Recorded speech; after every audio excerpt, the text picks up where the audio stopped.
Бишкекте саат 7 кутман таңыздар менен урматтуу радио каармандар. Биринчи маалымат радиосу түз эфирде уктурууларын баштады. Студияда Урмат Жээнбеков жана Бегайым Абдыкадырова, ал эми уктуруунун режиссеру Айдай Исмаилова жана биз бир гана радио жыштыгынан чыкпастан Facebook аркылуу онлайн түз эфирде чыгуудабыз. Аны биздин көрүүчүлөргө, интернет сүйүүчүлөрүнө жеткирип жаткан дагы бир кесиптешибиз Азиз Чокморов кызмат кылуудабыз бардыгыбыз.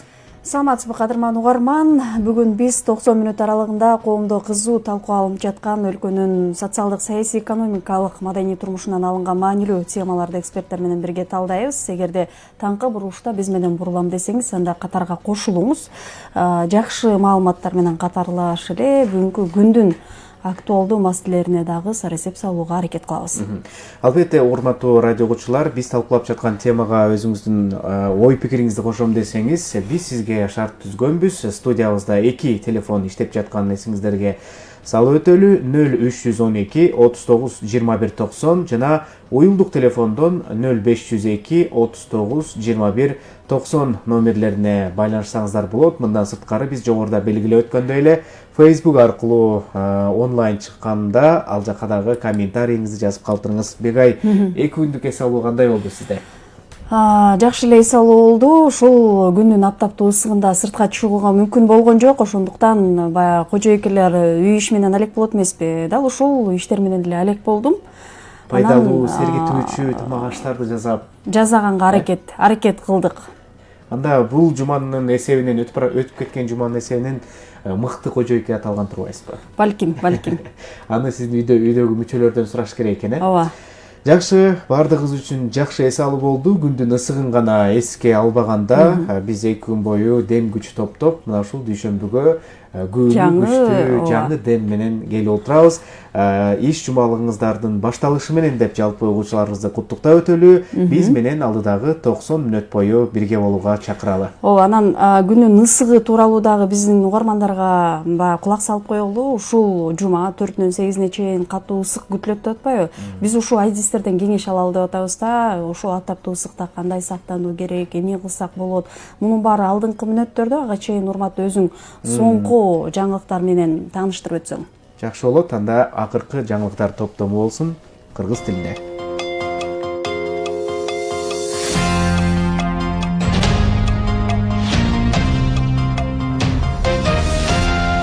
Ушул тапта өлкөнүн ооруканаларында жалпы 4000ден ашык бейтап коронавирус жана пневмониядан дарыланып жатат. Анын ичинен 169 бейтаптын абалы өтө оор, 1000ден ашыгы оор абалда, дагы 2600 киши орто оор абалда дарыланууда. Дарыланып жаткандардын ичинен болгон 58 кишинин абалы канааттандырарлык экени маалым болду. Ал эми үй шартында ушул кезде 11 миңге жакын киши дарыланып жатканы белгиленди.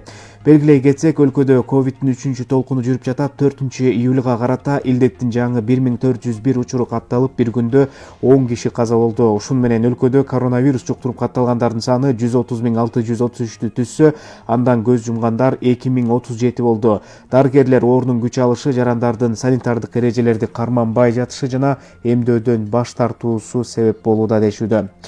Дүйнөдө коронавирус инфекциясы менен ооругандардын жалпы саны бүгүн 5-июлга карата 184,5 миллион адамды түздү. Анын ичинен 4 миллиондой киши оордан айыгып кете албай көз жумду. Ал эми айыккандар дүйнөдө 169 миллионго чамалады. Кыргызстанда вакцина алган же ПЦР тест тапшырган чет элдиктер гана киргизилет. Тышкы ыштар министрлигинин маалыматына ылайык, өлкө аймагына кирген жарандар акыркы 72 саат аралыгында жасалган ПЦР тесттин жыйынтыгын же вакцина алганын тастыктаган сертификат көрсөтүшү керек.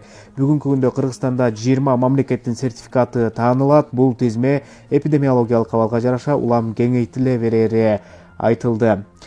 Эми Тажикстанда коронавируска каршы эмдөө 18 жаштан жогорку жарандар үчүн милдеттүү болуп калды. Бул тууралуу аталган өлкөнүн маалымат каражаттары жазды. Анда жарандарга эмдөө акысыз жүргүзүлөрү маалымдалган.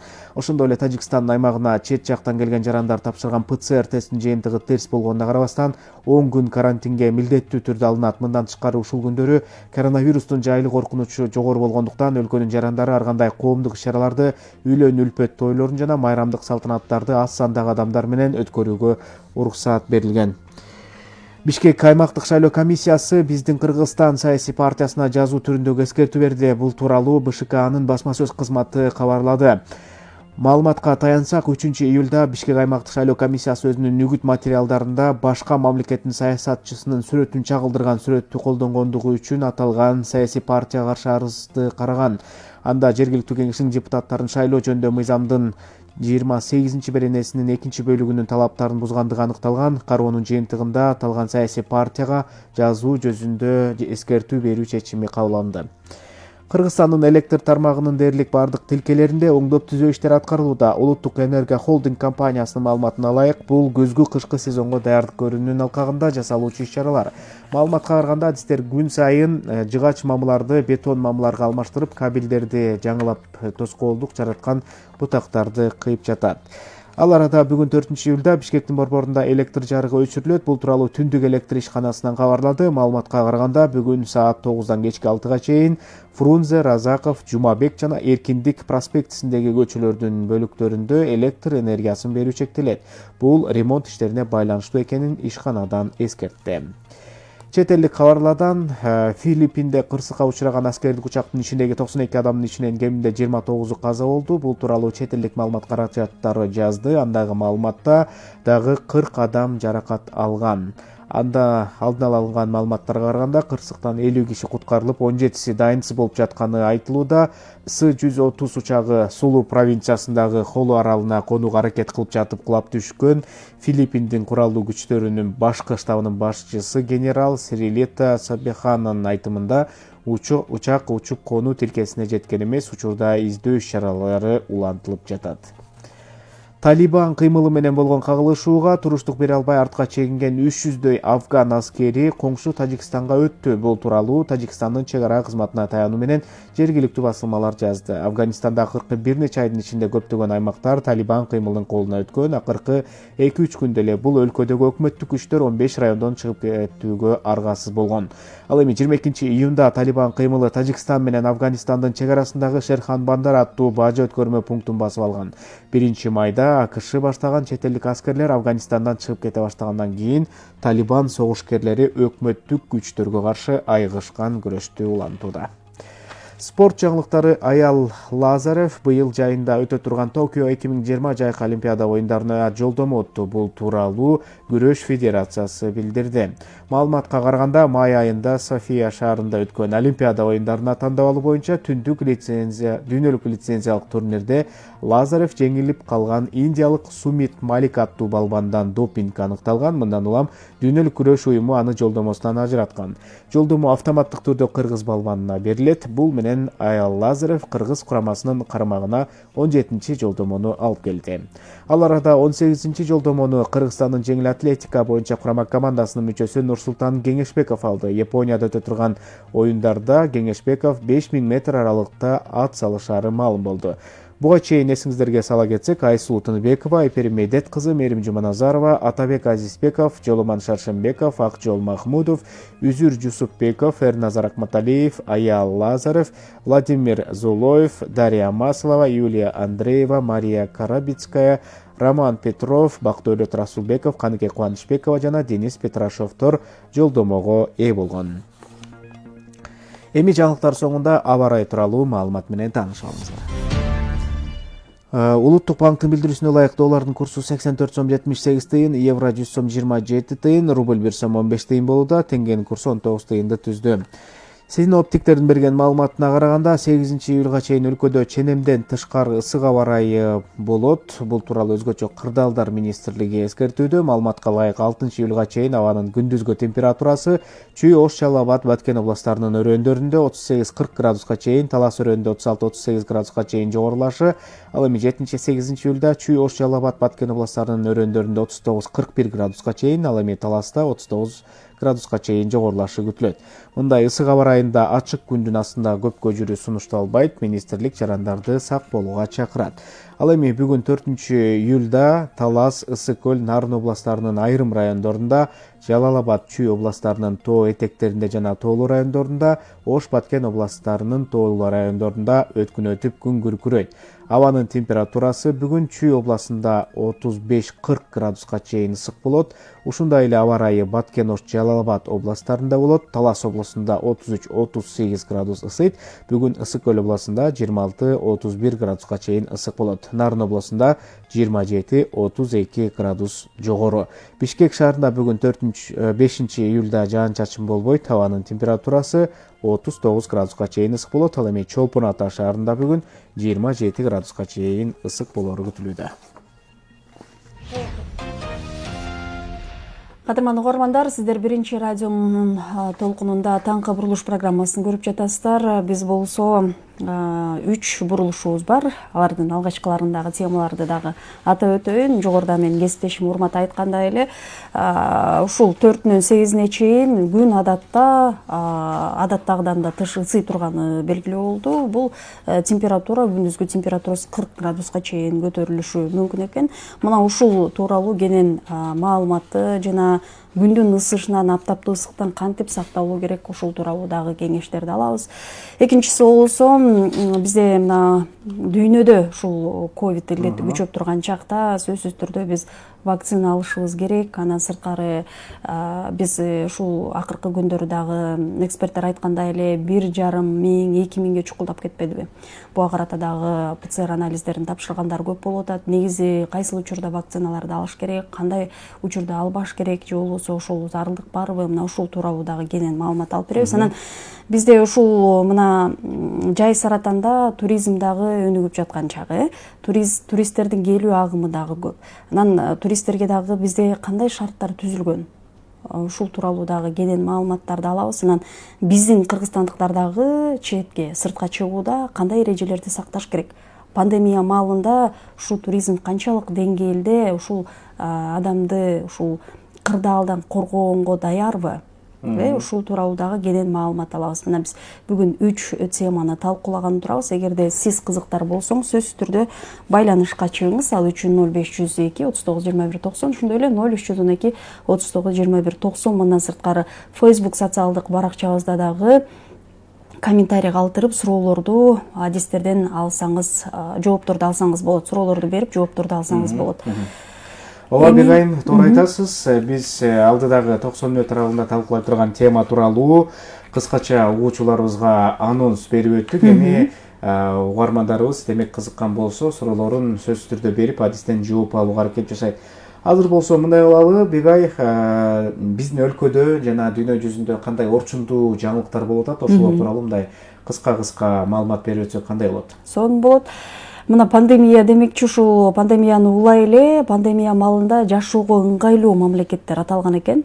Эгерде мындай тизмекте өтө турган болсок, тизмеде биринчи орунда АКШ турат экен, экинчиде Жаңы Зеландия жана Швейцария жайгашат. 4-чү орунда Израиль, жалпысынан рейтингге 53 өлкө кирген экен. Эң акыркы орунда Аргентина турат экен. Бул ошондо кандай бир критерийлер менен тандалган экен? Эми ушул пандемия, ковид илдети күчөп турган чакта аталган мамлекеттер калкты ушул илдеттен коргоонго мүмкүнчүлүктөр түзгөндүгү боюнча, алдын алуу чаралары боюнча, ал жака барып эс алуу же болбосо жүрүү, жашоо деңгээли дагы кирген болсо керек да. Ошондой эле рейтинг түзүүдө ушул вакцинация деңгээли, карантиндик чектөөлөр, чек аранын башка мамлекеттерге ачык болушу жана башка критерийлерди эске алган экен. Бирок КМШ өлкөлөрү тизмеде жок деп белгиленген. Болгон 53 өлкө алдыңкы баягы сапка киргени маалым болуп атат бул жакта. Анан чындап эле карап турган болсок, бул жакта критерийлерде сиздин жогоруда Бегайым айтып өтпөдүңбү? Рейтингди түзүүдө вакцинация деңгээли дагы эске алынганы айтылып атат. Карантиндик чектөөлөр, ошол башка мамлекеттерге чек аранын ачык болушу. Демек, биринчи орунда Америка Кошмо Штаттары турат. Бул жакта демек жарандар арасында эмдөө алууга кызыктар болгондор өтө көп. Өзүнүн ден соолугун баягы кооптуу жагдайга кептелбеш үчүн вакцинация биринчи орунда экен да. Жаңы Зеландия деп айтып калдың, Израиль. Бул өлкөлөрдө демек кандай десек, эмдөө чаралары, ковидке каршы баягы иштер, баягы кызуу жүргөн баягы өлкөлөр тандалган экен. Жарандардын пандемия маалында баягы коопсуз жүрүүгө мүмкүнчүлүк туулган. Ооба, жарандардын дагы макулдугу менен, жарандардын бул нерсеге кайдыгер эместигинен дагы болуп жатат да. Өздөрүнүн жоопкерчиликтүү мамилесинен да эң башкысы. Мисалы биздин өлкөдө көп жарандарыбыз тилекке каршы эмдөө алууга кайдыгер мамиле жасалып жатканы ачык эле айтылып атат. Соц тармактарда дагы бул ишенбөөчүлүктөрдү көп жазып атышат. Ошондон улам болуш керек. Эми мына биз ушул вакцинация түшүнүгү тууралуу кенен дагы маалымат алып берели адистен. Анткени бизде көпчүлүк кайчы пикирлер жаралып атпайбы, айрымдары алабыз десе, кээ бири ар кандай бир кооптуу баягы суроолорун беришип, кооптуулугун айтышып, ошондон улам дагы булар эмдөөдөн да качып атса керек. Бирок эң башкысы өлүмдү алдын алуу, аны менен катар эле ушул илдетти жеңил өткөрөм десе, сөзсүз түрдө жарандар вакцинадан өткөнү зарыл. Бул медиктер да айтып жатпайбы. Эми эмдөө деп калдык, коңшу эле Казакстанда, мен жогоруда жаңылыкта да белгилеп өтпөдүмбү Бегайым, 18 жаштан жогорку жарандар үчүн эмдөө чаралары Тажикстанда, Тажикстан дедимби? Тажикстанда. Башка өлкөнү айтып алдымбы деп атпайбымы? Жок, Тажикстанда коронавирус. Тажикстанда ушул эмдөө чаралары милдеттүү түрдө болот экен 18 жаштан жогорку курактагы жарандар үчүн. Ошол эле дагы бир ушул өлкөнүн республикалык штабы дагы бир эреже киргизгени маалым болуп атат. Бул жакта ПЦР тести, мисалы чет жактан келген жарандар үчүн ПЦР тестин жыйынтыгы, мисалы ковидтин тастыкталбаганы аныкталса деле, баары бир деле 10 күн бою карантинге алыныш керек деген жаңы эрежесин койгон экен. Мисалы буга чейин ушул Тажикстан бизде ушул ковид катталган учур жок деп баягы расмий түрдө жарыялап коюшпады беле? Мындан 1-2 ай мурда. Анан кайрадан расмий түрдө бизде кайрадан катталып 3-чү толкун жүрүп жатат деп жарыялаганы мына бир 2 жуманын тегерегиндеги эле убакыт болду. Ушул убакытта Тажикстанда күн сайын 20дан ашык учурлар жаңы катталып жатат. Эми биздин өлкөгө келе турган болсок, ошол биздин өлкөдө дагы эмдөө чарасын баягы күчөтүү максатында же болбосо калк арасында жакындан түшүндүрүү иштерин жүргүзүү менен катар эле ушул биздин Борбор калаадагы базарларда, атайын бир коомдук жайларда, ошол эле соода борборлорунда вакцинация, демек эмдөө жүргүзүү үчүн атайын пункттар ачылаптыр да. Эгерде сиз ушул вакцина тууралуу вакцинаны баягы кээ бир адамдар иштеп убактысына жараша бара албай калып атпайбы? Эмдөө борборлоруна, ошол эле бейтапканаларгачы. Демек жакшы шарт түзүлдү. Эгерде базарларда иштеп аткан жарандарыбыз болсо, алар дагы атайын эмдөө пункттары ачылган жерге барып вакцина алса дагы болот. Ооба, өткөндө республикалык штабтан маалым болуп аткан, ошол дарыканаларда, чоң соода борборлорунда эмдөө пункттары ачылат деп. Эми мында дагы бир калкты вакцинациядан өткөрүү эми ыкчамдатылат деген чоң ишеним бар. Анткени ушул өлкөдө негизи дүйнө жүзүндө дельта деген штам активдүү жайылып жатпайбы? Ошол эле Португалияда дагы ушул дельта штамы активдүү жайылып, өкмөт ушул кырдаал курчуп бараткандыгына байланыштуу өзгөчө кырдаалды киргизүүгө мажбур болуп жаткан экен. Ошондуктан ушул дельта штамына дагы бизде дагы атайын лабораторияларда изилдөө жүргүзүлүп, ошо Россия өлкөсүндөгү лабораторияга изилдөөгө жөнөтүлдү эле. Бизде барбы жокпу ошол дагы аныкталып жаткан чагы, бул тууралуу дагы алда кенен маалыматты алып беребиз. Ооба, башка жаңылыктарга дагы кайрылсак, 11-июлда жергиликтүү кеңештерге тактап айтканда 3 шаардык кеңешке шайлоо болгону турат. Бегайым өзүбүз билгендей эле мына өткөн жумада бардык бюллетендер жөнөтүлдү. Бишкек, Ош жана Токмок шаардык аймактык комиссияларына ошол шайлоо тилкелерине жөнөтүлдү.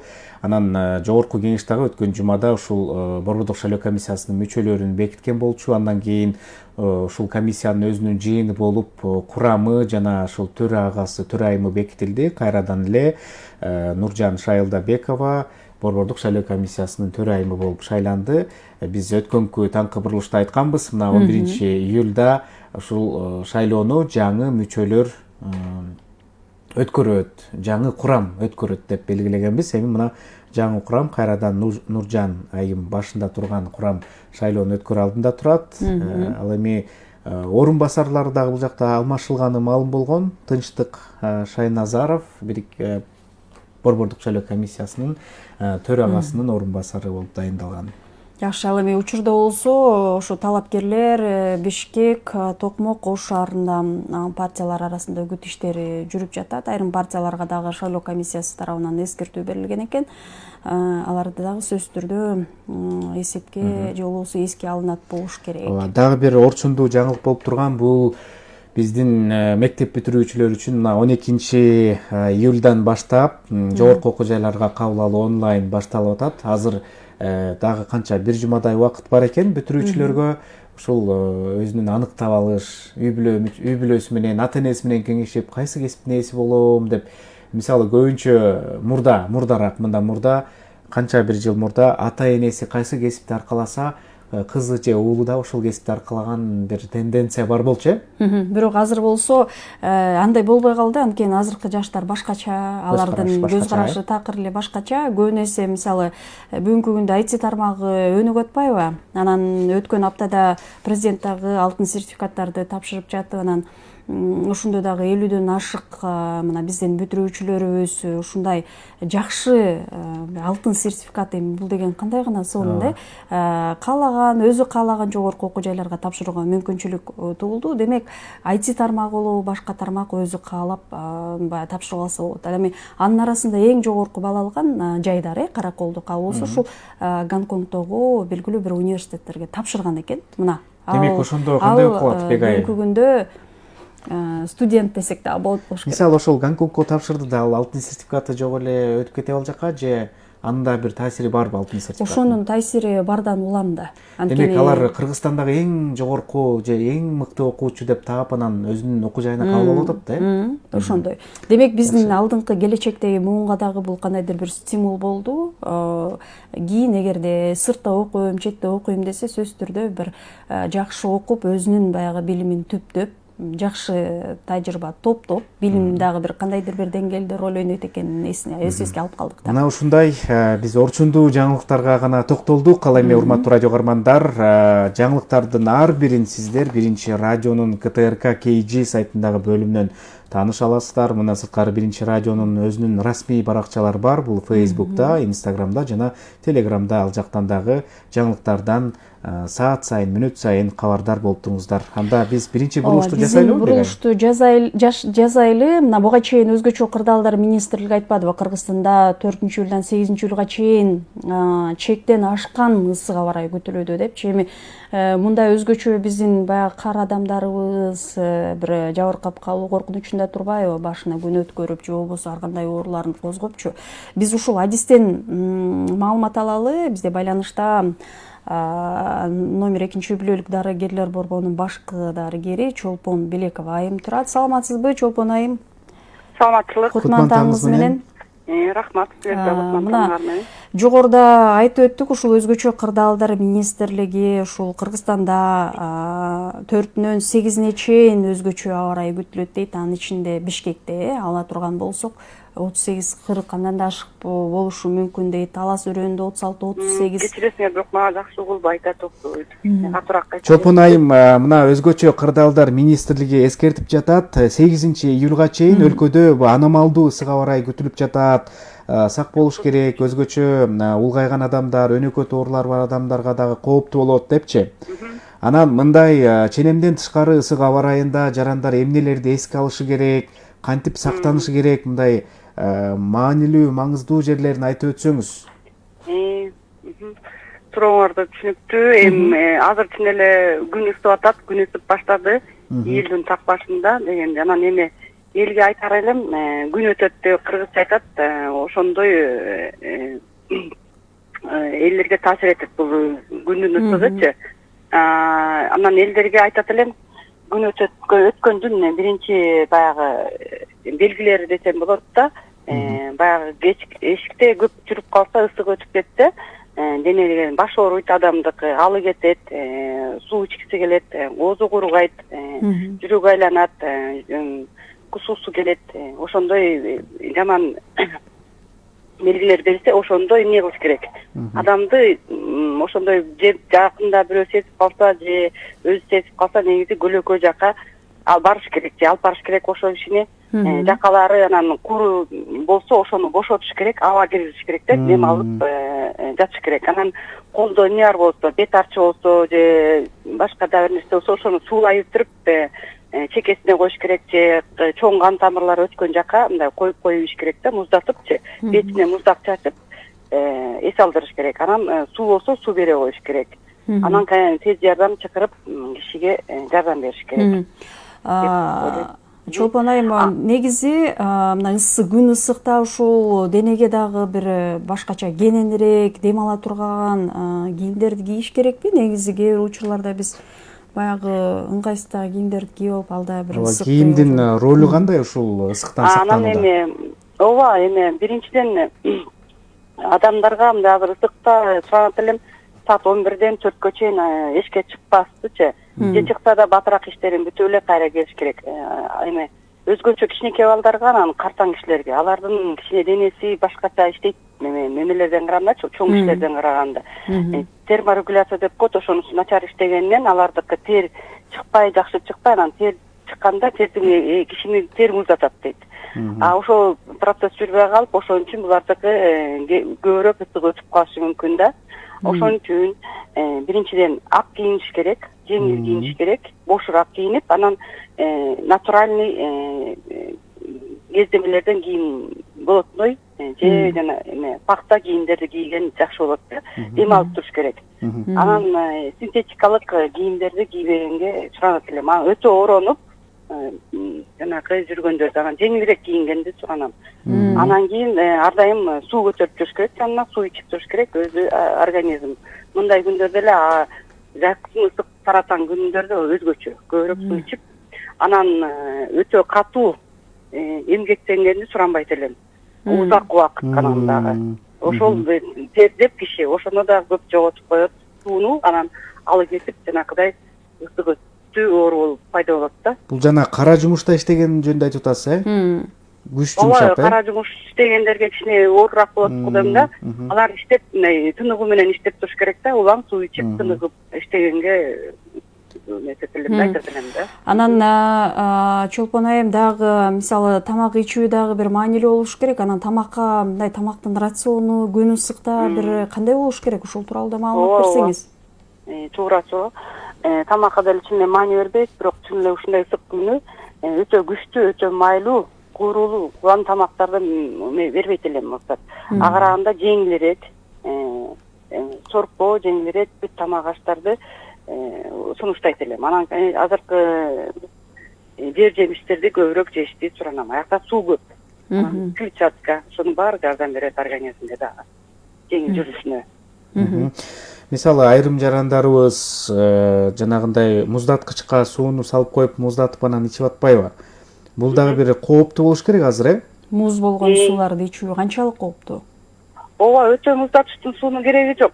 Сууну деген жөнөкөй эле комнатная температура дейт, ошондой эле суу ичкен кажети бар. Муздатканга деле эмеси жок. Анткени ал өтө муздак суу баары бир организмди муздатпайт. Кайра тамак ооругуну илдетип атат да. Бул ысыктан качууда дагы сууга түшкүбүз келет эмеспи? Сууга түшүүнүн да бир өзүнчө эрежеси барбы? Анын дагы бир температурасын менен түшүүгө, душка түшүүдөбү, көлмөгөлөргө түшүүдөбү? Мисалы өтө муздак сууга түшүп кеткенде дагы бир дене тырышып калып деген учурлар бар эмеспи? Ооба, түшүндүм. Өтө ысып келгенде, ысык өткөндө муздак сууга түшүш эле кереги жок. Жөнөкөй эле азыркы температура менен эле сууга түшкөн туура болот.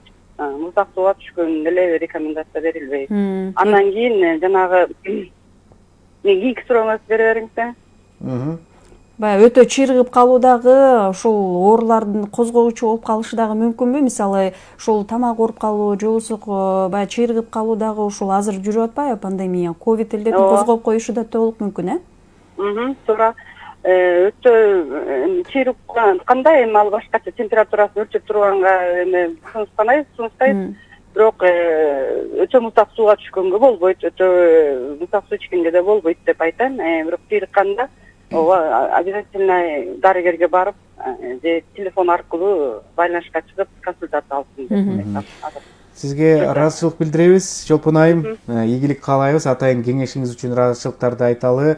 Биздин биринчи радиону угуп жаткан угармандарыбыз сөзсүз мына дарыгерибиз айткан кеңештерди карманат деген ойдобуз. Анткени мына өзгөчө кырдаалдар министрлиги 8-июлга чейин ченемден тышкары абанын температурасы ысый турганын белгилеп жатат. Бул жогоруда айтылган кеп кеңештерди эсиңиздерге түйүп алып, анан сөзсүз муну жөн эле кулактын сыртынан өткөп жүрбөй, бегайым муну практика жүзүндө дагы колдонсок деп айтып эле. Да бир маалыматтарга токтолуп өтөйүн. Июль айы дейт Кыргызстанда ысык, кургакчылык ай болуп эсептелет экен. Абанын ысышы көпчүлүк учурда 40 градуска чейин жетет. Мындай ысык аба ырайы 1997 жылы, 2015 жылы Бишкекте бир жума бою абанын температурасы 39-40 градус болгон экен. Жогорку температуралык рекорд 1983 жылыда аныкталган экен. Анда аба ырайы 43 градуска чейин ысыган. Кыргызстан боюнча эми мына 4-8 июль күндөрү дагы аба ырайы өтө ысык болоору айтылып жатат. Демек, жалпыбыз ушул жогоруда дарыгер айткандай эле күн ысыган учурда денеңизге кенен дем ала турган ачык түстөгү кийим кийиңиз. Албетте баш кийимди да унутпаш керек экен. Муну менен бирге күндүз күндүн алдында көпкө көчөдө басууну кыскартыш керек экен. Бир күндө 2-3 литрден кем эмес суюктук ичиш керек экен. Андан сырткары тамак ашты бат-баттан жеш керек, бирок болгону жашылча жемиштерди жегенде дарыгерлер сунуштайт экен. Ал эми кычкыл, сүт, азыктардан жасалган тамакка басым жасабаш керек экен. Бул маалыматтарды бизге жогоруда номер 2-үй бүлөлүк дарыгерлер борборунун башкы дарыгери Чолпон Белекова берди. Таңкы бурулуштун 1-чи бурулушун жыйынтыктайлы дагы биз азыр 2-чи бурулушка өтөөрдөн мурда Бегайым жаңылыктардын орус тилиндеги чыгарылышы менен таанышабыз. Аны биздин эң жакшы көргөн кесиптешибиз Канат Султакеев тааныштырат.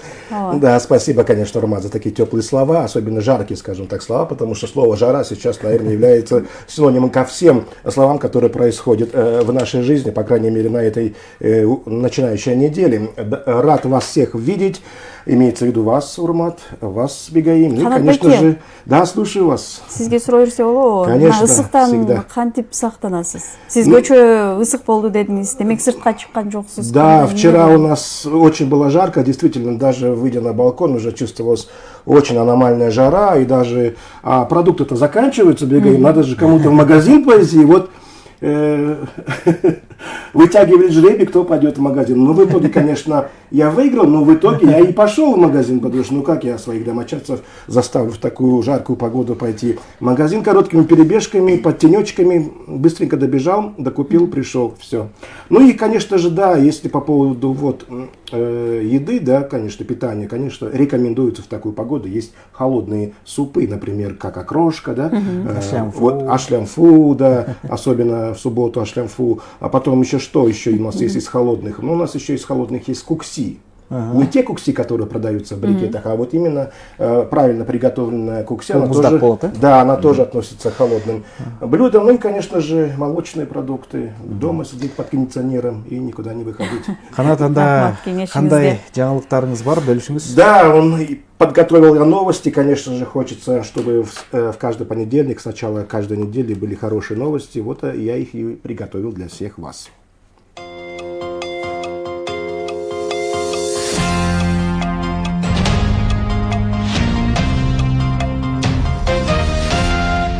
Накануне в городе Фергане, Республика Узбекистан, состоялась встреча правительственных делегаций Кыргызской Республики, Республики Таджикистан и Республики Узбекистан. Как сообщили в пресс-службе Кабмина, в ходе переговоров стороны обменялись предложениями по месторасположению точки стыка государственных границ Кыргызской Республики, Республики Таджикистан и Республики Узбекистан. Стоит отметить, что встреча прошла в атмосфере дружбы и взаимопонимания. По итогам мероприятия подписан соответствующий протокол. Следующая встреча правительственных делегаций пройдет на территории Кыргызской Республики. Государственным агентством антимонопольного регулирования при Министерстве экономики и финансов в рамках постановления правительства от 4 мая текущего года, которым введено государственное регулирование цен на сахар, песок и масло растительное подсолнечное, проведен ряд мероприятий. Также постановлением Кабинета министров от 24 июня 2021 года с 1 июля до 31 августа текущего года к импортируемым и реализуемым на территории Кыргызстана к сахару и маслу растительному применяется нулевая ставка НДС. В связи с чем госагентством проводится работа с крупными торговыми сетями, как Народный, Глобус, Фрунзе, которые скорректируют цены на эти социально значимые продукты в сторону снижения. Спекулятивные цены отмечаются на базарах. В ближайшие дни мерами антимонопольного воздействия будут охвачены базары и другие торговые сети и магазины. Накануне 4 июля президент Садыр Джапаров поздравил президента Соединенных Штатов Америки Джозефа Байдена с национальным праздником Днем независимости США. От имени народа Кыргызстана и от себя лично сердечно поздравляю вас с национальным праздником США, Днем независимости. Хотел бы воспользоваться этой возможностью, чтобы поблагодарить вас за снятие визовых ограничений, как только вы были избраны президентом США. Убежден, что дружественные отношения между двумя странами станут хорошей основой для развития политического, торгово-экономического, культурного и гуманитарного сотрудничества, а также многостороннего взаимодействия в рамках международных организаций. Также заверяю, что Кыргызстан и дальше будет работать над укреплением и расширением сотрудничества с США, говорится в поздравительном послании. Садыр Джапаров пожелал Джозефу Байдену крепкого здоровья и успеха в работе, а народу США мира и благополучия. В ближайшее время в Бишкеке ожидается повышение температуры воздуха. На улице будет очень жарко, предупредили в мэрии столицы. Отмечается, что городские службы усилили меры по поливу зеленых насаждений в столице. Уважаемые предприниматели, напоминаем о том, что согласно правилам благоустройства города Бишкека полив в будние дни с 7 часов утра до 17:00, а муниципальные территориальные управления поливают в будние дни с 18 часов вечера до 7 часов утра. В воскресные и праздничные дни круглосуточно организация предприятия проводит полив по воскресным дням. Кроме этого, горожане и гости столицы могут насладиться прохладой от фонтанов, которые работают каждый день с 10 утра до 21:00. Всего же на балансе предприятия находится 17 фонтанных комплексов. Стоит отметить, что все фонтанные комплексы с 14:00 до 16:00 отключаются на технический перерыв. Это необходимо для избежания перегрева моторов и двигателей. Мэрия города Бишкек рекомендует всем столичным организациям, независимо от форм собственности, организовать для своих сотрудников, посетителей и горожан необходимые условия для комфортного времяпровождения в помещениях, а именно питьевую воду, работу кондиционеров и вентиляторов. В матче 1/4 финала чемпионата Европы 2020 сборная Англии разгромила национальную команду Украины со счетом 4:0 и вышла в полуфинал континентального первенства. Англичане сыграют на стадии 1/2 финала Евро-2020 впервые с 1996 года. Тогда британский коллектив уступил в полуфинале сборной Германии, которая впоследствии стала и победителем турнира. В полуфинале Евро-2020 Англия сыграет с национальной командой Дании. Матч 1/2 финала континентального первенства Дания-Англия пройдет 7 июля на стадионе Уэмбли в Лондоне. Напомним, в первой полуфинальной паре чемпионата Европы сойдутся сборные Испании и Италии. На 7 часов утра по бишкекскому времени сегодня, 5 июля, в мире случаев заболеванием COVID-19 зарегистрировано 184 миллиона 549 тысяч 132, летальных исходов 3 миллиона 993 тысячи 075. Выздоровели 168 миллионов 895 тысяч 330 человек. Напомню, что в Кыргызстане на вчерашний день, 4 июля, было выявлено 1401 случай коронавирусной инфекции COVID-19. Прошу прощения, это все новости на этот час.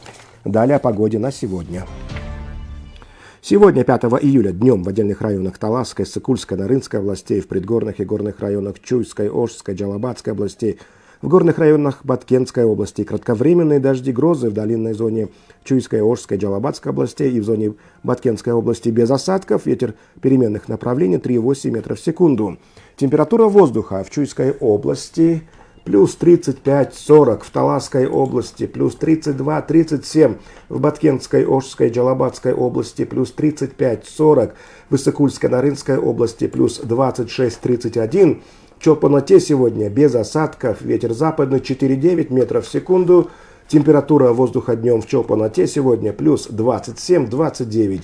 И в Бишкеке сегодня без осадков. Ветер переменных направлений 3,8 метров в секунду. Максимальная температура воздуха днем сегодня в столице, внимание, плюс 38-40. Такая вот жара стоит во всем Кыргызстане, но то, что радуется в Чолпоноте сегодня, жаркая погода, плюс 27-29, и, наверное, кто может себе позволить, может на пару денечков съездить в курортный город. Эми Чолпонотада ысык болуп турганы жакшы. Бишкекте 40 градус десек аябай кандай десек, Но это очень аябай надо, тынчсызданып да. кеттик го. Ну вот я только что читал новость о том, что в Бишкеке-то работают фонтаны, и мэрия отметила, что наши горожане и гости столицы могут насладиться прохладой рядом с фонтанами. Но, конечно же, и надо упомянуть, что купаться в фонтанах нельзя, потому что там техническая вода, и она очень вредна для здоровья. Так что не стоит купаться, можно, ну что, просто посидеть рядом, и все, и прохлада вам обеспечена. Эгерде өтө баягы ысык болуп кеткенде сөзсүз түрдө өзүңө салкын каалап жаткан болсоң, сөзсүз түрдө фонтан жанына бар, бирок түшпөш керек экен мына. Конечно, да. Вот. Муну да эске алыш керек экен. Шаркыратма, ошондой оргумалардын агып атканында мындай суу мындай жел келип турат го, жел менен аралашып, ошол сонун сергитет, Бегайым. Так что... жумуштан чыгып алып үчөөбүз. Вот я что и хотел сказать. Твои планы по поводу того, чтобы искупаться в фонтане, сегодня отменяется, Урматик. Так что, увы и ах, нельзя. Биз Ала тоого барып эмне кылабыз? Биздин өзүбүздүн КТРКнын алдында фонтандар бар. Да, у нас очень прекрасный, кстати, фонтан на территории КТРК. Там даже и водятся рыбы такие золотистые, я видел. Очень хорошее оформление и всегда там свежо. Так что... Ну, если хотите, тоже приходите к нам. Балыктар кармасак болот экен, Канат айтып атпайбы. Анда сизге рахмат, Бакыт. Спасибо. Канат. Ну ладно, я могу быть и Бакытом, ничего страшного. Берүүбүз уланталы 7 саат 42 минутта сиз таңка бурулушту угуп жатасыз. Берүүбүздүн экинчи бурулушуна келүү алдында дагы бир ирет жарыя салып коелу. Ушул ысык тууралуу кеп кылып кеткенден кийин Бишкек мэриясы сырттагы аптаптуу ысыкта өзүңүздүн айланаңыздагы бак тарактарды дагы суарууну эсиңизден чыгарбаңыз. Колдон келишинче азыр бүгүнкү күндө суу жетишсиздиги да бир аз маселе болуп атпайбы? Анан багыңыз болобу, алдыда мындай отура турчу жай бакчаларды дагы колдон келишинче сугарууга чакырып жатат. Бегайым, бул экинчи бурулушка өтөөрдөн мурда угармандарыбызга аба ырайы тууралуу дагы маалымат берип коелу. Себеп дегенде Кыргызстандын бардык булуң бурчунда биринчи радио, деги эле Кыргызстандын 90% ашыгын камтыйт эмеспи биринчи радионун тартуу мүмкүнчүлүгү. Ушул тууралуу биз жерлерде маалымат берели. Биз буга чейин бул синоптиктердин маалыматын берчүбүз, областтарда гана. Азыр болсо жерлерде маалымат берип турган болсок, Баткен областында мына ушул тапта 7 саат 43 мүнөткө карата 19 градус жылуу болуп турат. Ошол эле Баткендин Исфана шаарында 15 градус жылуу болууда. Ал эми Ош жергесинде 16 градус жылуу болуп турат. Бул Ноокат районунда, ал эми Оштун өзүндө жана Кара Сууда 21 градус жылуу болууда. Өзгөндө болсо 20 градус жылуу болуп турат. Мына ушул тапта Жалал-Абадта 22 градус жылуу болууда. Талас областынын Бакай Ата районунда 14 градус жылуу болуп турганын көрсөтүп атат.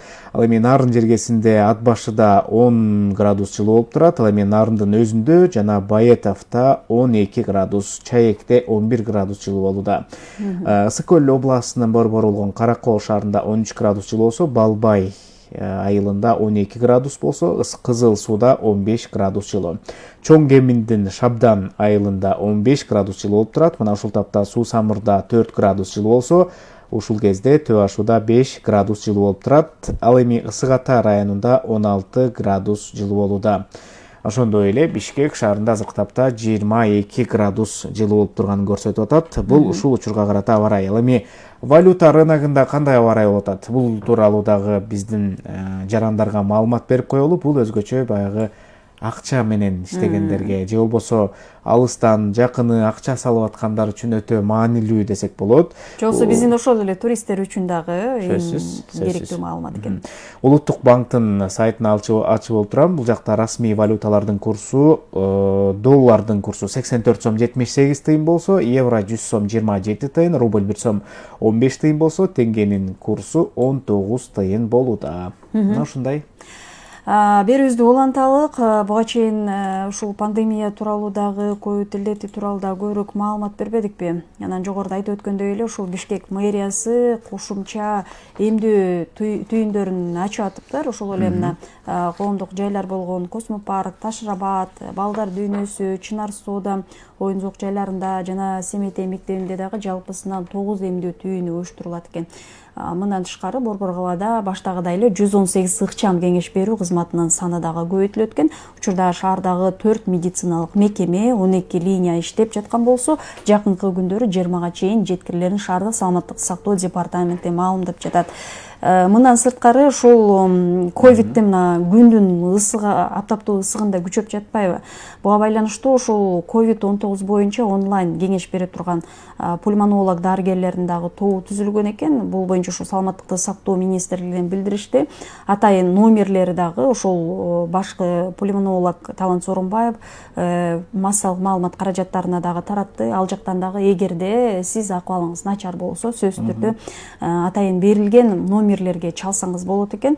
Алардын айрымдарындагы ушул программа бүткөнгө чейин дагы биз жаңыртуу аракетин көрөлүк, сөзсүз түрдө аларга дагы керектүү кайсы номерлерге чалып, эгерде сиз муктаж болуп жатсаңыз, кеңешке муктаж болуп жатсаңыз, анда сөзсүз түрдө белгилүү ушу Кыргызстандын пульмонологдорунан барып кеңеш алсаңыз болот экен. Ансыз эпидемиологиялык абал өтө жакшы эмес. Жарандар эшикке чыгып, же кандайдыр бир дарыгерлерге барып, ушул кеңеш алганга мүмкүнчүлүк бир аз азыраак болуп жатат. Көчөгө чыкпоого дагы дарыгерлер өздөрү сунуштап жатпайбы? Анын үстүнө күндүн ысыгы дагы буга бир таасир тийгизип атат. Биз жогоруда биринчи бурулушта кеп кылгандай эле ошондуктан үйүңүздө отуруп телефон аркылуу пульмонологдон кеңеш алууга сизде мүмкүнчүлүгүңүз бар. Анда Бегайым 7-ден туура 46 мүнөт өттү. Биз ушул жерден экинчи бурулушка кадам таштай берели. Мына ПЦР тест жөнүндө айтып калдык. Эми сырттан келген жарандар үчүн мунун эрежеси кандай болот экен деген дагы маалыматтарга кызык болуп аткан жарандарыбыз бар. Мисалы Кыргызстанга вакцина алган же ПЦР тест тапшырган чет элдиктер гана киргизилери айтылып жатат. Тышкы иштер министрлигинин маалыматына ылайык, өлкө аймагына кирген жарандар акыркы 72 саат аралыгында жасалган ПЦР тесттин жыйынтыгын же болбосо вакцина алгандыгын тастыктаган сертификат көрсөтүшү керектиги айтылып жатат. Ушул бүгүнкү күндө маалыматтарга караганда Кыргызстанда 20 мамлекеттин сертификаты тааныла турганы айтылып жатат. Анан бул тизме ошол өлкөлөрдүн сунушу менен балким биздин жарандар сиздерге турист катары барып кетсин деп сунуш бере турган болсо, алар дагы баягы саны кеңейтиле берет экен. Же болбосо бизде ошол мамлекет бизде эпидемиологиялык абал жакшырды, бара берсин, ошентсе дагы сертификатын көрсөтөт деген талабын же сунушун берсе, бунун өлкөлөрдүн саны дагы 20дан кеңейип кете берет экен маалымат караганда. Ошол тууралуу кенен маалымат алалык. Анда бизде байланышта саламаттыкты сактоо жана социалдык өнүктүрүү министрлигинин ооруларды алдын алуу жана мамлекеттик санитардык эпидемиологиялык көзөмөлдөө департаментинин лаборатория борборунун башчысы Айгүл Жумаканова байланышта. Айгүл эже, саламатсызбы? Кутман менен. Да, саламатсыздарбы? Саламатсызбы? Мына жогоруда маалыматта айтылды, ушул Кыргызстанда 20 өлкөнүн вакциналык сертификатын тааный турганы жарыяланды. Анан бизге келген туристтер ушул 20 өлкөдөн эле келеби же башка дагы бул вакцинанын сертификаты кеңейеби, көбөйтүлөбү? Ушул тууралуу алгач сөз баштасаңыз. Саламатсыздарбы? Туура бүгүнкү күндө ушул катнаштардын чегара өткөндө албетте ПЦР тестинин сол берген белги боюнча жыйынтыгын ПЦР анализ жыйынтыктарын талап кылынып атат. Ошол менен бирге вакцина алган сертификаттары талап кылынат да. Эмне дегенде бул ошо жаңы ТЖ вирусунун бөгөт коюу жана кайра дагы өсүп жайылып кетишин алдын алуу максатында болуп атат да. Анан бүгүнкү күндө бизде эми вакцинация өзүңүздөргө белгилүү мындай жай өтүп атат. Аз эле адам вакцинация алып бүттү. Анан ушулар талап кылынып атат, же справка берилет, же сертификат вакцинация. Ошо эки кагаздын бирин талап кылынып атат да. Анан негизи эле ушул Кыргызстанга келген туристтер үчүн алар ПЦР анализдерин баягы кетүү алдында тапшырууда бир аз кыйынчылык жаралат деп беле. Анан жакыркы күндөр эле ошо Ысык көлдөгү вирусология лабораториясы туристтер үчүн ПЦР анализдерди акы төлөнүн негизинде тапшыра алат деген да маалымат чыкты эле. Негизи эле ушул биздин туристтер үчүн дагы ушул ПЦР анализдерди тапшыруу үчүн кандай шарттар каралып атат? Туура былтыркы жылдын октябрь айынан бери биздин эки лаборатория, Оштогу жана департаменттин лабораториялары вирусологиялык өзүнчө база уюштурулган болчу. Бул электрондук база негизинде эки тилде, англис тилинде, орус тилинде справканын жыйынтыгы берилип атат. Жана ошол менен QR код менен корголгон справкалар берилет да. Ал эми ушу быйылкы жылдын апрель айынан баштап Евразиялык биримдигинин мамлекеттеринин бул Белоруссия, Армения, Орусия мамлекеттеринен бара турган жарандар, жошактан келе турган жарандар ушул Евразиялык биримдигинин площадкасында саякаттоо, ковид саякаттоо проектине кошулганбыз. Ошол проекттин алкагында справкалар катталып, ошо приложение Play Market'ten көчүрүлүп алып, ошол жерде жайгашат да жыйынтыктар. Бул жарандар учуп кетип атканда, мазок тапшырганда ошо сразу каттоо болот. Анан кийин ошо жыйынтыгы чыкканда лаборатория кайра кайтарып келбей эле ошол каттоодо жыйынтыктар жайгашканга байланыштуу жыйынтыктар көрүнөт да, ошон үчүн мындай жакшы шарт түзүлдү да, ошол справка негизинде учуп кете беришет. Айгүл айым, эгерде ошол 20 мамлекеттен келген жарандар жанагындай маалым катты же болбосо сертификатты көргөзүш керек болуп атпайбы? Алар баягы электрондук түрдө көрсөтүүгө дагы мүмкүнчүлүгү барбы? Эң туура биз эки тилде, орусча жана англис тилде колдоно да берип атабыз. Ошону менен бирге булар бизге кайрылганда ошол жерде анкета өңдү толтурулат, ошол анкетанын бир копиясы колуна берилет да. Анан ал жерде болсо ошол приложенияга жыйынтык көчүрүлүп көрсөтүлөт. Ошол жыйынтыкты ушу электрондук форматта эле көрсө да болот. Анан кайра кагаз жүзүндө да биз баягы эки вариантын бирге алып баратабыз да, электрондук вариантында, кагаз түрүндө да ошо экөөдөн эки маалыматтын өзүлөрү алып кетишет. Анан тиги чек араны ашып атканда, башка мамлекетке кирип атканда, ошол жерден текшерип атканда бул ачык айкын көрүнөт. Терс берген ПЦР анализинин жыйынтыгы негизинде учуп атышат да, ошо киргизилип атат. Башка мамлекетке учуп атат.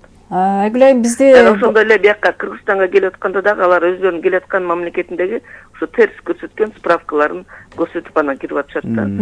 Бул баардык мамлекеттерге маалым болду, бул баары эле билишет. Мындай толук камдуу иштеп атат да бул программа. Бизде байланышта угарманыбыз бар экен, андан дагы суроосун уга алсак. Алло, саламатсызбы? Сиз байланыштасыз. Алло, саламатсызбы? Угуп жатабыз. Саламатсызбы? Угуп жатабыз сизди. Мен азыр ошо менен четке качуу деген пландар болчу да, анан кийин вакцинаны жок, алкоголь келген жок да. Ошо вакцинасы жок не чыкканы болбойбу?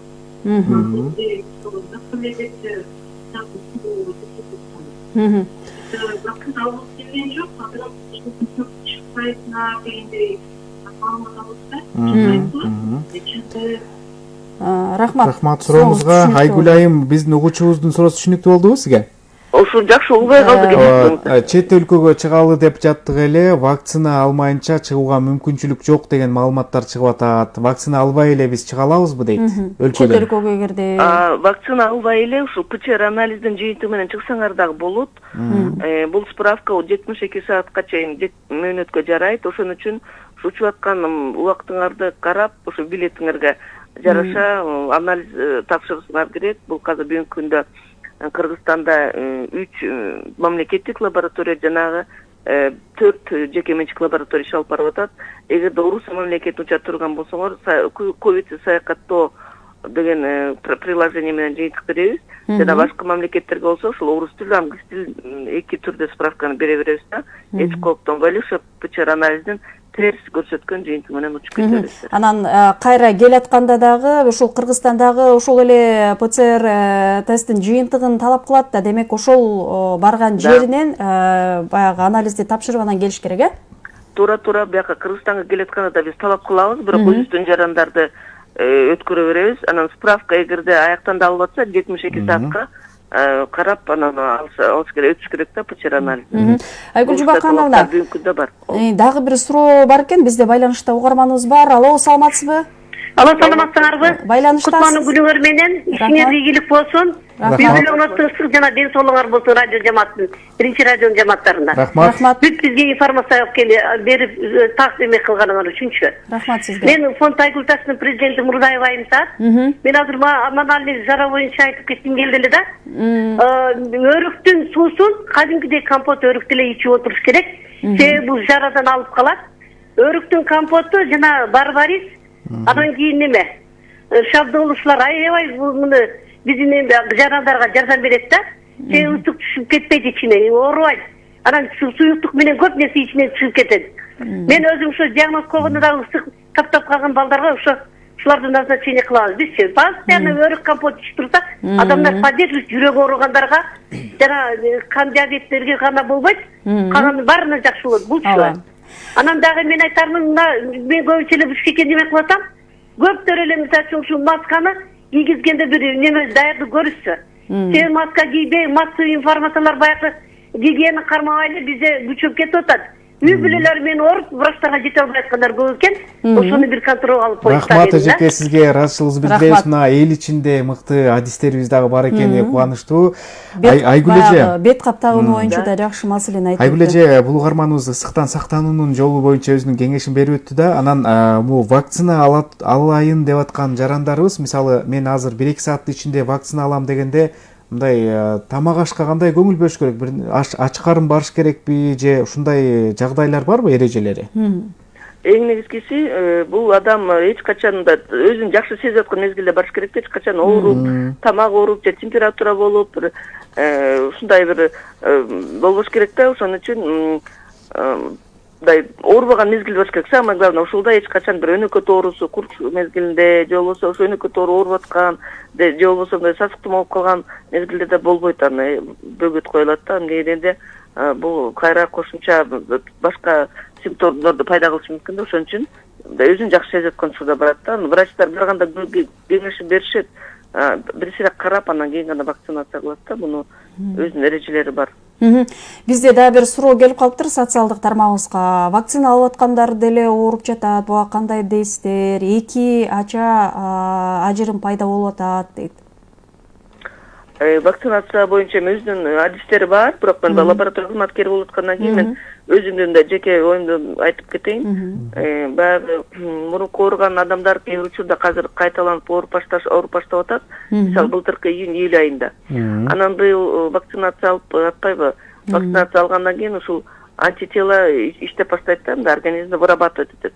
Анан ошол мезгилде эгерде организмдин иммунитети төмөндөп кеткен болсо, ошо айтып атпаймынбы, талап эң негизги талап бул адам оорубай турган мезгилинде алыш керек да вакцинаны. Анан эгерде ошол мезгилде адам өзүнүн иммунитети ылдый болгон болсо, ошол мезгилде анда вакцинага бир аз реакция берет болуш керек. Эмне дегенде бул эми баары вирус менен күрөшкөндө мындай вирус менен күрөшүп, ошо антителаны вырабатывать эткен организмдин жөндөмү бар да.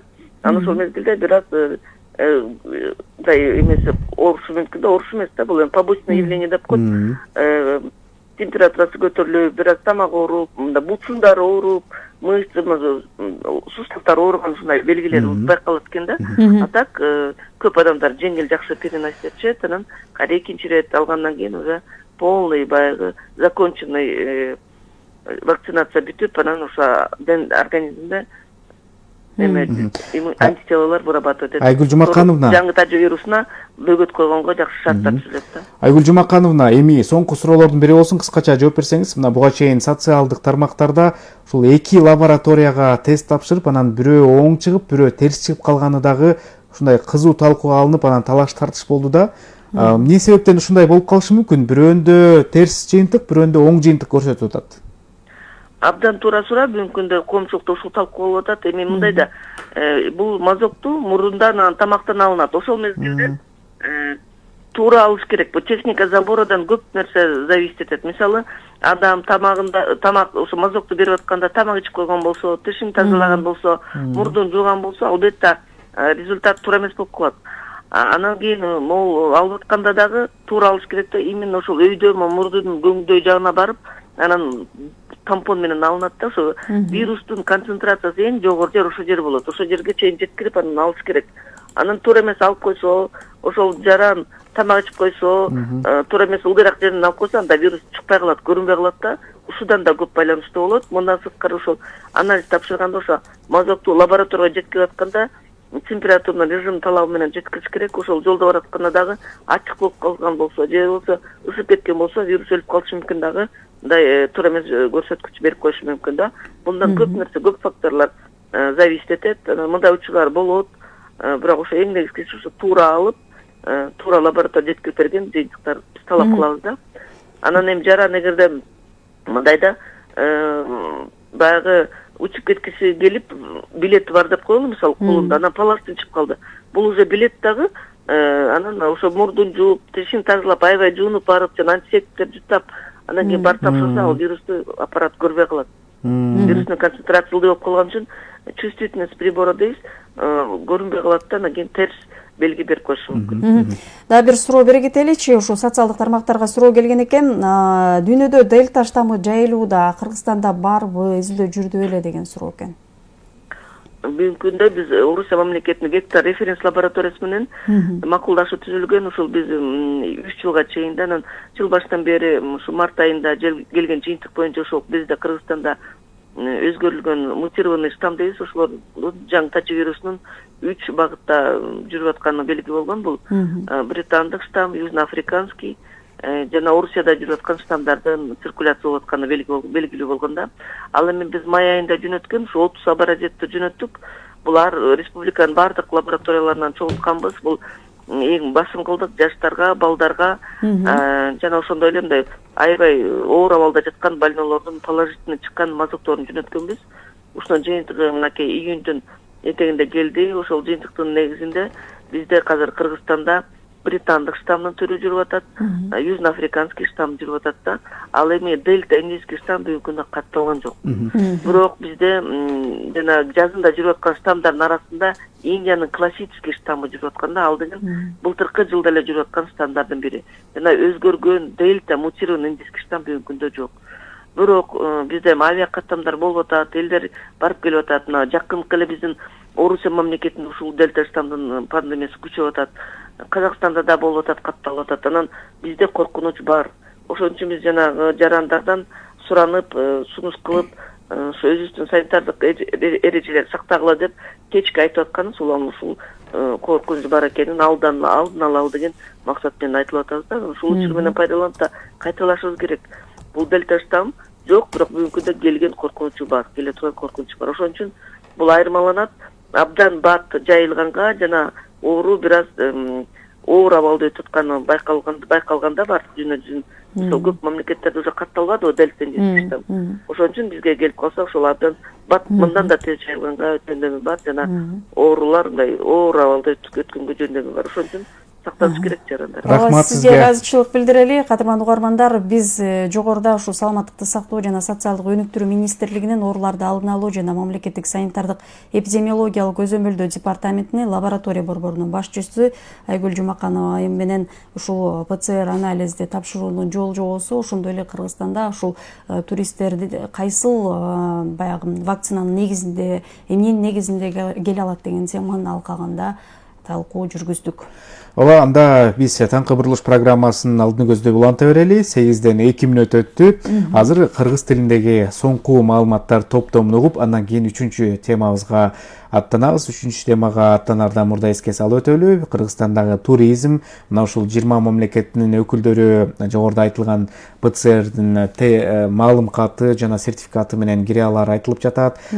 Туристтердин агымы кандай болуп жатат? Мына ушул темаларда талкуу жүргүзөбүз саат 8ден бери 7-8 мүнөт өткөндө. Азыр болсо соңку жаңылыктар менен өзүң тааныштырып өтсөң. Рахмат.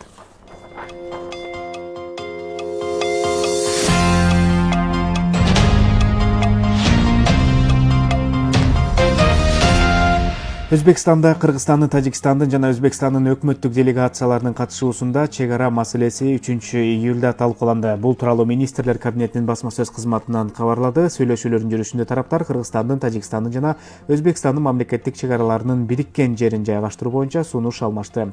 Жолугушуу достук жана өз ара түшүнүшүү кырдаалында өткөнү маалым болду. Иш чаранын жыйынтыгында тиешелүү протоколго кол коюлду. Өкмөттүк делегациялардын кийинки жолугушуусу Кыргызстанда болот.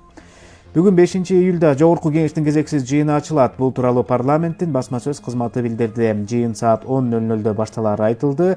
Эске салсак, 30-июнда Жогорку кеңештин кезектеги сессиясынын жабылуу аземи өткөн. Бул сессияда 131 мыйзам долбоору, 615 токтом кабыл алынып, премьер-министрдин, башкы прокурордун, Улуттук банктын жана эсептөө палатасынын жетекчилеринин жылдык отчеттору угулган.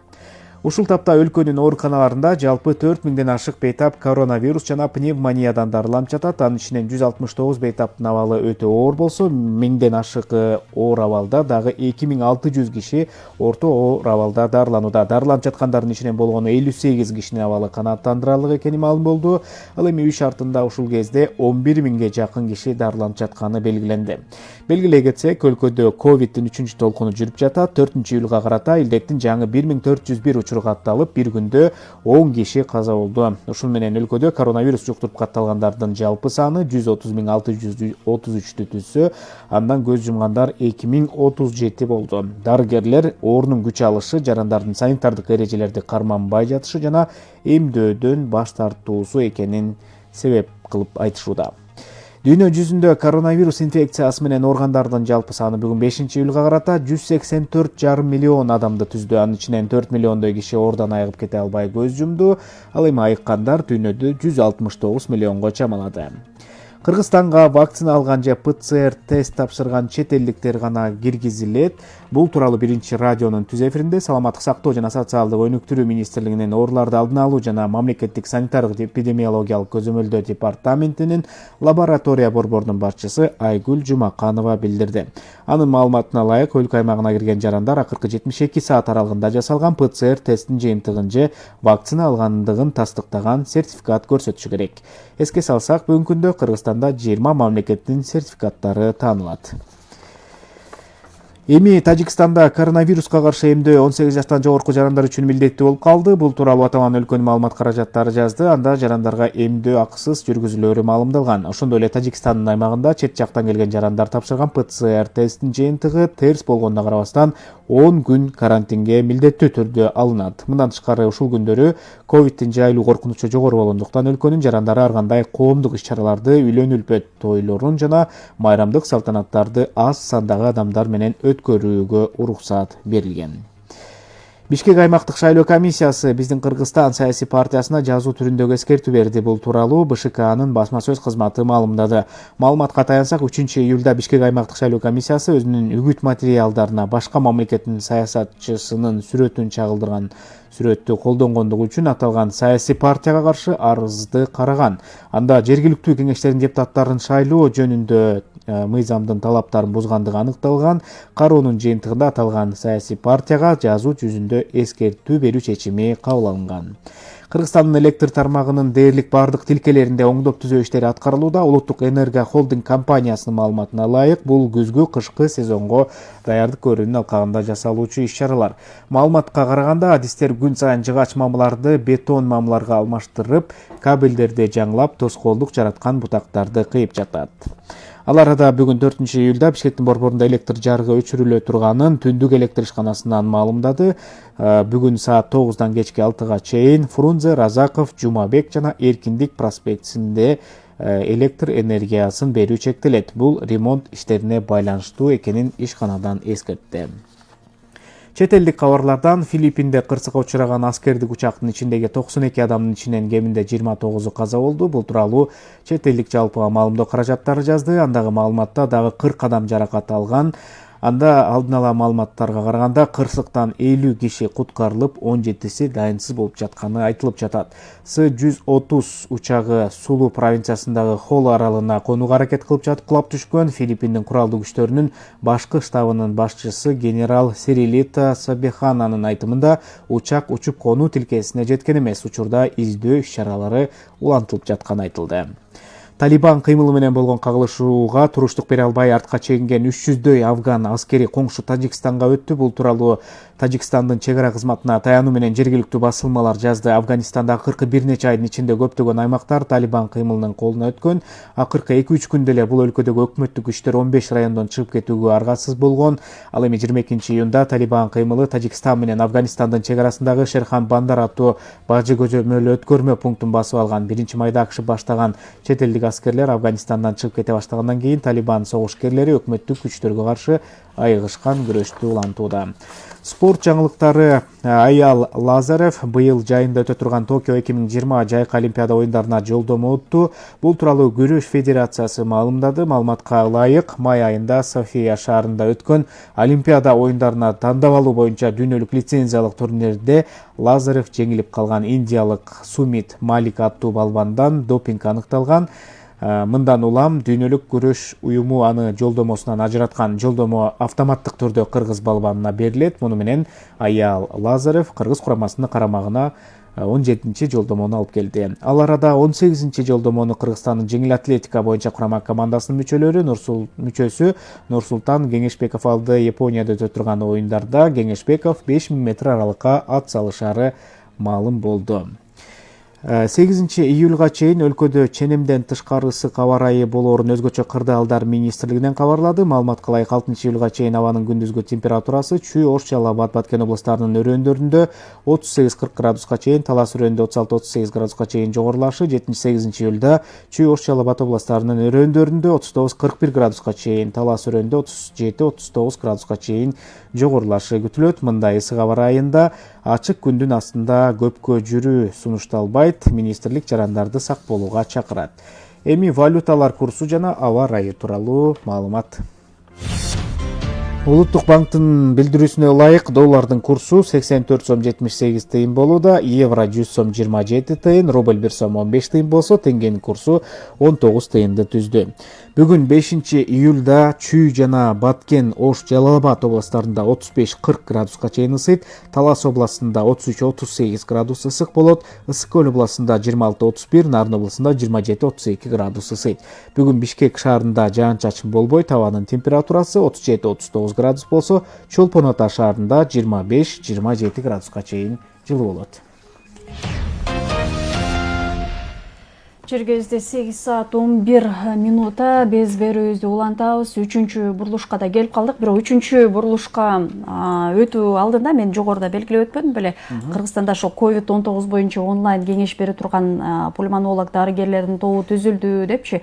Ошол боюнча дагы номерлерин айтуу тууралуу дагы биз убадаладык элек. Мына эгерде сиз кандайдыр бир ушул пульмонологдун кеңешине муктаж болсоңуз, сиз телефондук номерлер аркылуу чалып эле онлайн консультация алсаңыз болот экен. Пульмонолог Жипара Кемеловна 0550 53 98 93. Ошондой эле Бактыгүл Тураровна Майназарова 0702 80 74 18. Ошондой эле Улан Умаралиевич Ширалиев 0509 99 05 07. Мына бир эң башындагы 3 пульмонологдун номерлерин атадым. Эгерде сиз жетишип калсаңыз, сөзсүз түрдө кандайдыр бир муктаждык жаралса, чалып кеңеш алсаңыз болот экен. Анан алар айткандай эле антибиотикти баягы уруксаты жок, адистердин уруксаты жок, эч качан баягы кабыл албаш керек экен. Андан сырткары жарандардын дагы өз алдынча дарылануусуна дагы жол берилбейт. Муну дарыгерлер күн сайын эскертип келет. Мына пандемия башталгандан бери өз алдынча же болбосо интернеттен, социалдык желилерден ар кандай кеңештерди, дарылануулардын угуп алып даярданбоого чакырып атпайбы. Анан биз жалпы радио угармандарды айтып өтөлү. Саат 8ден кийин биз туризм тармагында сөйлөшөбүз деп угуучуларга убада бергенбиз. Албетте жогоруда белгиленгендей эле 20 өлкөдөн келген жарандардын, туристтердин ПЦР сертификаттары, маалым каттары жарамдуу болуп саналары айтылып жатат. Мына ушул багытта сөйлөшөбүз. Анан ага чейин бизде Facebook баракчасы, студиябызга телефон чалам деген угармандар үчүн биз аларга биздин координаттарды эске салып коелу. Бегайым 0502 39 21 90 бул уюлдук телефон аркылуу студияга чалууга мүмкүнчүлүгүңүз. Андан сырткары 0312 39 21 90 бул студиябыздын номуру. Ошондой эле Facebook социалдык баракчасына комментарий калтырып, эгерде ушул туризм жаатында суроолорду берем десеңиз, эгерде сиз азыркы учурда жайкы эс алууңузду алып алып, көл тарапка бет алган болсоңуз, анда кандай шарттарды, эрежелерди сакташыңыз керек? Ушул биздин ички туристтерге дагы, сырткы туристтерге дагы ушул өзүнүн баягы бүгүнкү күндө акыркы кабыл алынган алгоритмдер тууралуу бизде туризм департаментинин директорунун орун басары Кыял Кенжематова айым байланышта. Анда кийинирээк Кыял айымдан дагы маалымат алсак. Жакшы болот. Анда Кыял Абдимиталовна, саламатсызбы? Кутман таңыңыз менен. Саламатсыздар, кутман таңыңыздар менен. Кандайсыз? Жакшы жүрөсүзбү? Жакшы, рахмат, бар, жакшы акырындан. Сизди бул таңда угуп жатканыңызга кубанычтабыз. Кыял айым, мына биз саат 7:30 кийин маектешкен болчубуз. Кыргызстанга кайсы өлкөнүн туристтери кандай баягы анализдин жыйынтыгы менен келет, канча мамлекеттен келет деген маалыматтарды алганда 20 мамлекетке бүгүнкү күндө мүмкүнчүлүк бар деп айтылды. Вакцинанын баягы анализдин жыйынтыгы боюнча. Бул санда азыр өзгөрүүлөр барбы же ошол бойдонбу? Алар кандай алгоритмдин негизинде киргизилип атат? Биринчи сөздү ушундан баштасаңыз. Рахмат сурооңузга. Абдан актуалдуу суроо болуп атат. Анткени баары көп биздин өлкөгө келе турган туристтердин саны арбын. Алар баары ушул маалыматты билгиси келип атат да, анан биз таратып атабыз мүмкүн болушунча. Бизге дагы күндө жанагы телефон чалуулар келип атат, түшүндүрүп атабыз. Анан алгоритмди дагы жаңы кабыл алынган, 4-чү жолу жаңы алгоритм кабыл алганбыз 8-июнда. Анан мына үстүздөгү жылычы акыркы жаңы алгоритмда. Анан ушул алгоритм негизинде алгоритмдер мындайча айтканда түшүндүрүп берейин. Бизде 2 жол менен келсе болот да, биздин өлкөгөчү аба жолу менен, анан жер аркылуучу. Транспорт менен, да? Анан ошол сиз айтып кеткен жана 20 өлкө бул вакцинага тиешелүү да. Азыр эми учурдун талабына ылайык бүт өлкөлөрдө вакциналар иштелип чыгынан өзүнүн ден соолугуна кайдыгер карабаган жарандарыбыз бүт баары вакциналап атат да. Алгоритмдердин жаңы кабыл алынышынын себебинин бири дагы ушул да. Жаңы учурлардын талабына ылайык биз эми туристтердин Кыргызстанга келишинин коопсуздугун, ыңгайлуулугун жөндөштүрүү, алдын алуу дегендей ушундай максаттарда биз эгерде вакцина алган болсо турист, анда ал биздин өлкөгө жанагы ПЦР анализдин жыйынтыгын көрсөтпөйлү, ПЦР анализ тапшырбай эле, тест ПЦР тест тапшырбай эле келе берет деп алгоритмге ушундай киргизгенбиз да. Анан эми ал алгоритм бир мисалы автоунаа жер аркылуу келген, же поезд менен келеби, же автоунаа аркылуу келеби туристтер үчүн 12-июнда баштап иштей баштады да. Ал эми жолдор аркылуу келген туристтер үчүн бул алгоритмдин нормасы 19-июндан баштап күчүнө кирген. Анан бул жерде бир маселе бар болчу. Кыргыз Республикасы ошол вакциналарды тааныш керек болчу да. Вакциналардын документтерин тааныш керек болчу, мындайча айткандачы, тагыраак айтканда. Сертификат болобу, же паспорт болобу, ковид паспорт же ковид сертификат болобу, ошону тааныш керек болчу да. Анан бул маселе менен бир аз убакыт кетип калды. Анткени бул бизден гана, Кыргыз Республикасынан гана көз каранды эмес болчу. Анткени өзүнүн вакцина, ковид вакцина документтердин үлгүлөрүн бизге чет элдик биздин Кыргыз Республикасындагы чет өлкөлөрдүн дипломатиялык өкүлчүлүктөрү аркылуу бул документ бизге келип түшүш керек болчу да, расмий түрдө. Тышкы иштер министрлигине келип түшүп, анан Тышкы иштер министрлиги саламаттык сактоо министрлигине жиберип, анан ортодо документ каралып, анан биздин өлкө жана республикалык штаб менен макулдашып, анан кийин аны тааныш керек болчу да, вакциналарды. Ошо менен сертификаттарды кечирим. Ошо менен бир аз убакыт болуп калды да, бирок жетиштик да. Анан азыр эми мисалы жана сиз 20 өлкөдө өттүңүзбү? 20 өлкө мындай да. Мисалы Евросоюз өзү вакцина иштеп чыктыр. Казакстан өзү вакцина иштеп чыккан. Казвак билесиздер. Евросоюздун өзүнүн вакцинасы бар, бирок Евросоюзга кирген канча Европанын өлкөсү кирсе дагы, ошол өлкөлөрдүн ар биринин өздөрүнүн дагы вакциналары бар да, иштеп чыкканчы. Анан бул жерде биз туура маалымат беришибиз керек. Евросоюздун вакцинасынын үлгүсү Кыргызстанга келип, Кыргызстан тааныды. Бирок андан сырткары дагы Евросоюзга кирген өлкөлөрдүн жарандары, мисалы Франция, Польша өздөрүнүн иштеп чыккан вакциналарын дагы жиберишти да. Кыргызстан тааныды. Анан 2-3 вакцина болуп калышы да, сертификат болуп калышы да мүмкүн бир өлкөдөчү.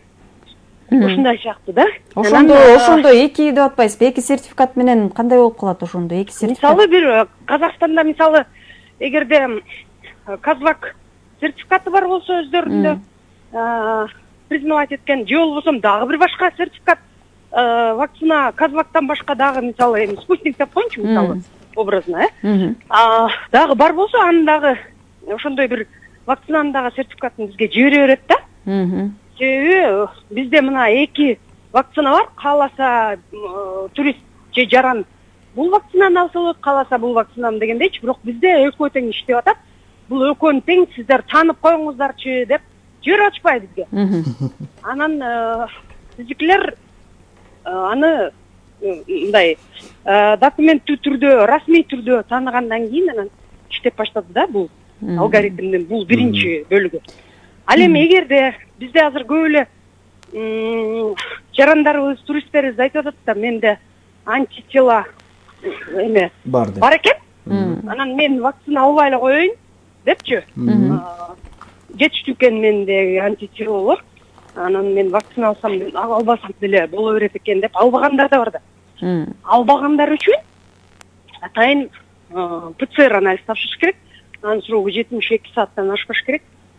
Ушундай да. Эки мүмкүнчүлүк да эми бизге келгени. Ал эми кээ бир өлкөлөрдө вакцина ПЦРдин, эгерде вакцина тапшырсаң деле ПЦРдин жыйынтыгын көрсөтүш керек да. Анан бизде жакында туура эмес маалымат кетип калды да. Ошол таануу үчүн биз сертификаттарды күтүп аткан учурда бир аз созулуп кетти да, убакыт 10 күн жана алгоритмдер күчүнө киргендечи. Ошол убакытта анан биздин көпчүлүк жарандарыбыз туура эмес маалымат кетиришти да, вакцина дагы керек экен, ПЦР анализ дагы керек экен деп. Экөө тең деп, бир учурда.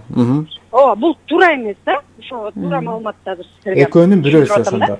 Кыяла Димиталовна, эгер мисалы кайсыл бир өлкөдө ошол вакцина алып аткан өлкө болсо, мисалы алар дүйнөлүк саламаттык сактоо уюмунан өтпөгөн, ошонун баягы каттоосунан өтпөгөн вакцина алып келип кала турган болсо, ал кандай болот? Мисалы ошол талаптар кандай бизде? Вакциналарга да талаптар барбы? Мисалы түрлөрү көп болуп атпайбы, өзүңүз айтып аткандай эле?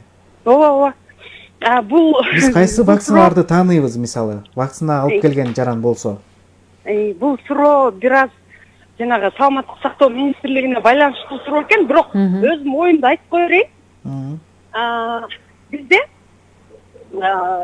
мамлекет өзүнүн вакцинасын иштеп чыгып атканда ички макулдашуулар жүрүп, анан кийин эгерде мамлекет өзү дагы далилдейт да, бул жанагы көпкө чейин биз вакциналарды күтүп калбадыкпы?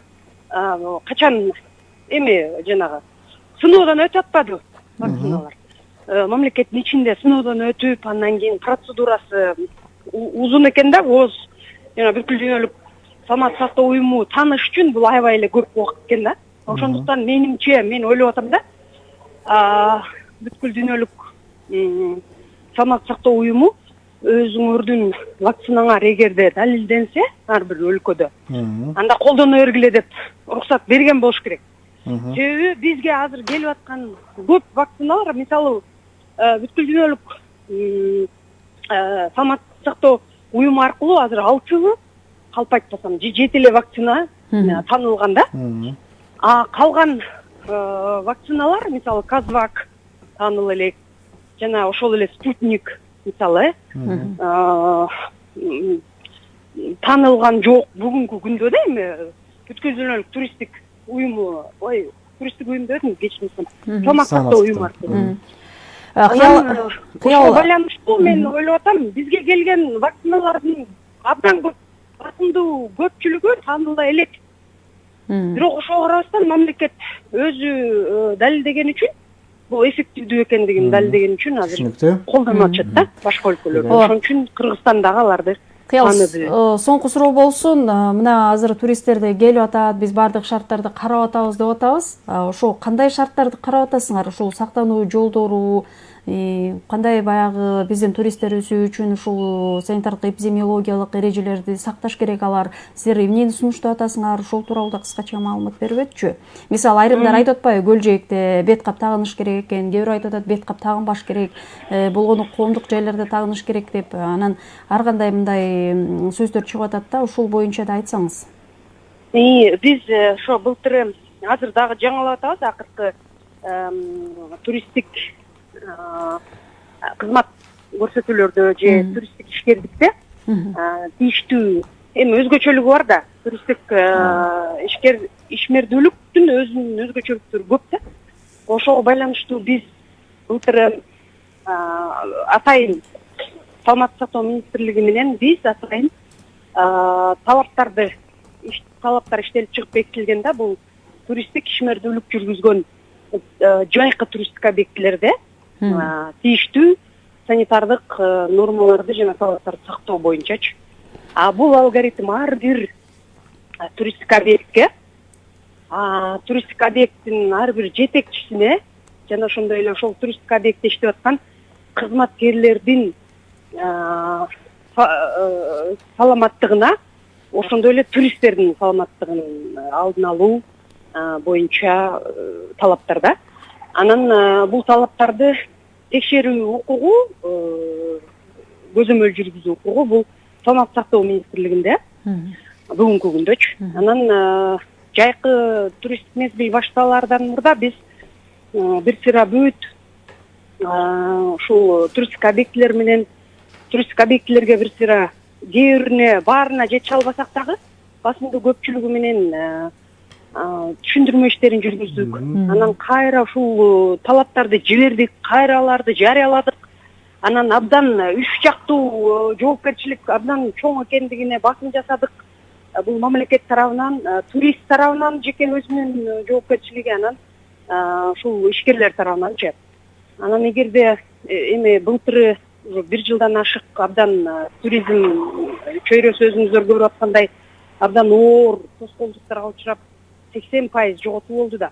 Ошого байланыштуу биз быйыл абдан мындай чоң жоопкерчилик менен келип эми иш алып барып атабыз. Эми Кудай сактасын, жайкы туристтик мезгил жакшы эле өтсө экен деп баарыбыз билип атабыз. Биздин өлкөгө келүүнү каалаган туристтерибиз абдан көп.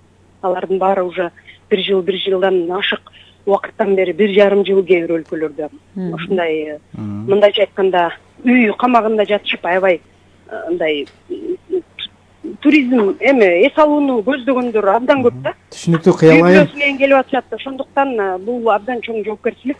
Кыялайым, сөзүңүзгө аралжы. Азыркы учурда сырттан келген канча турист бар? Бул жөнүндө маалымат барбы? Кыскача айтсаңыз. Канча?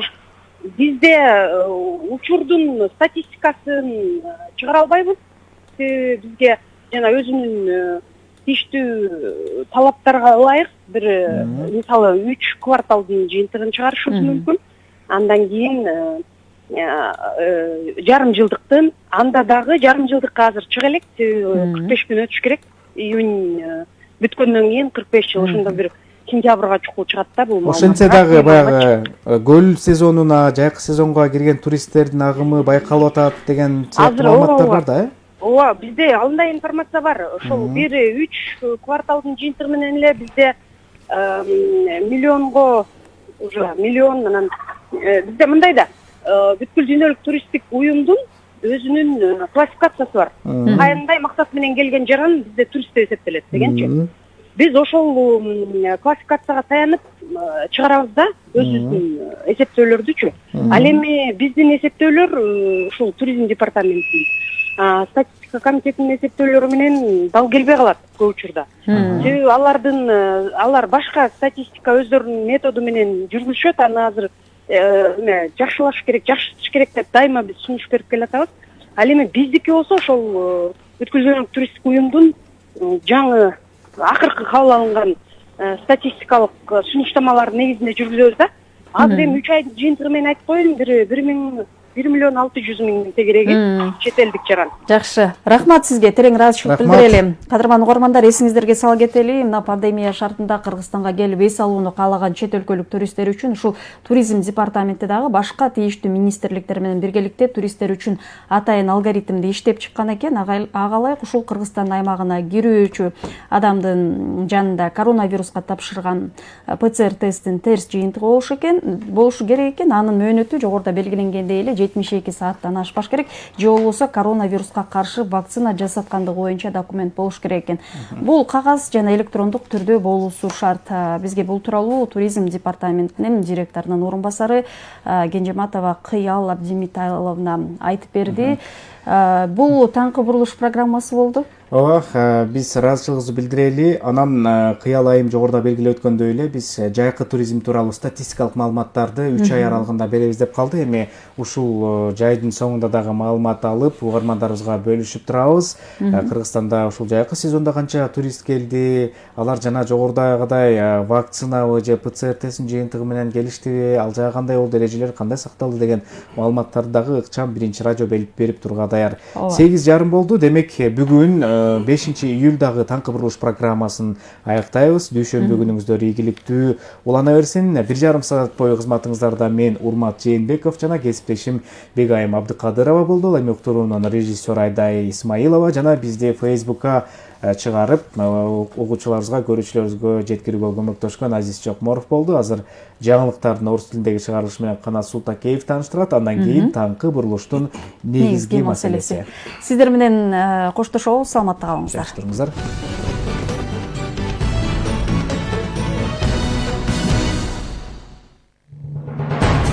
Саясат, экономика, аналитика,